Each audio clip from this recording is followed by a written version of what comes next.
So eto na nga po mga idol, nakakakilig po ng update natin ngayon sa Kim Paolo Abilino. Hinatid nga ba si Kim Chiu sa Lucena Grand Parade? And bago natin yan ipagpatuloy mga kaibigan, please wag po kalimutan mag-like and subscribe and pahit na rin po notification bell. Maraming salamat po mga kaibigan, marami ang kinilig nang bumisita nga po si Kim Chiu dito nga po sa Lucena Grand Parade po mga kaibigan. Kasama na rin po dyan ang butihing mayor, no, o napakagwapong mayor ng Lucena.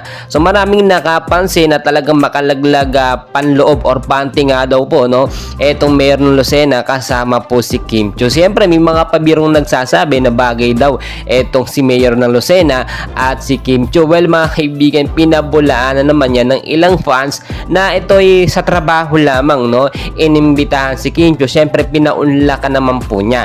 Well, yung balita po natin ay sobrang nakakilig na eto nga daw pong si Paolo Abilino ay hinatid, no, or nandun din mismo sa parade sa Lucena mga kaibigan at kasama ni Kim Chiu. So maraming nagsasabi bakit hindi naman daw nakita or hindi nagpakita.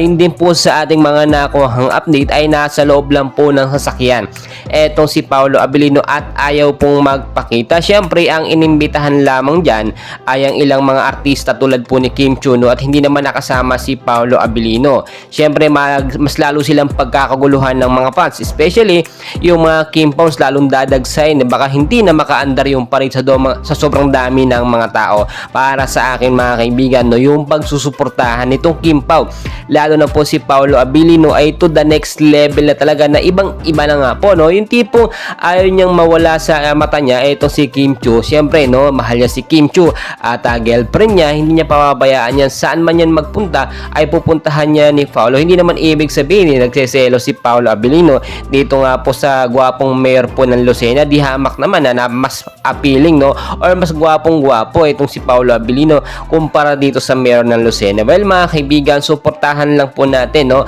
etong Kim Pao. Marami pang kaganapan, and please huwag niyo pong kalimutan mag-like and subscribe. Marami